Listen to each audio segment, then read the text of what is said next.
ফ্রান্সের রাজধানী প্যারিসে ঢাকা ক্লাবের 2026-27 মেয়াদের আংশিক কার্যনির্বাহী কমিটি ঘোষণা করা হয়েছে। নতুন কমিটিতে হাফিজুর রহমানকে সভাপতি এবং আলী আক্কাসকে সাধারণ সম্পাদক নির্বাচিত করা হয়েছে।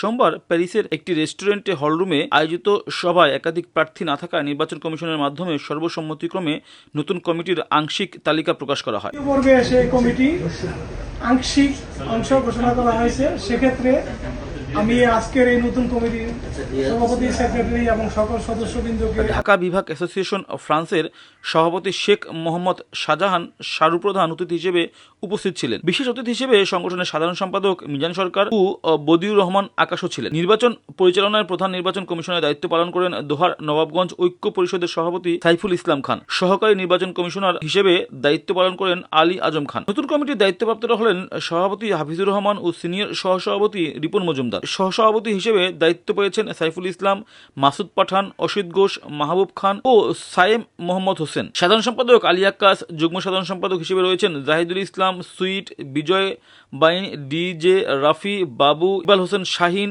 হৃদয় রহমান, শিশির রুবেল, প্রিন্স ও আলামিন। এছাড়া সাংগঠনিক সম্পাদক মির্জা সুমন, প্রচার সম্পাদক মাহমুদুল হাসান, অর্থ সম্পাদক সালাম তালুকদার, মহিলা সম্পাদিকা শারমিন সুলতানা নির্বাচিত হয়েছেন। আর এই পরিবেশটা আরো বেশি চমৎকার হয়েছে। এখানে বিশিষ্ট সাংবাদিক এবং রাজনীতিবিদ কলম ভাই, দেবেশ বড়ুয়া ভাই। সর্বোপরি আমাদের পরিচয়, আমরা দেশের বাইরে ফ্রান্সে থাকি, আমরা প্রবাসী।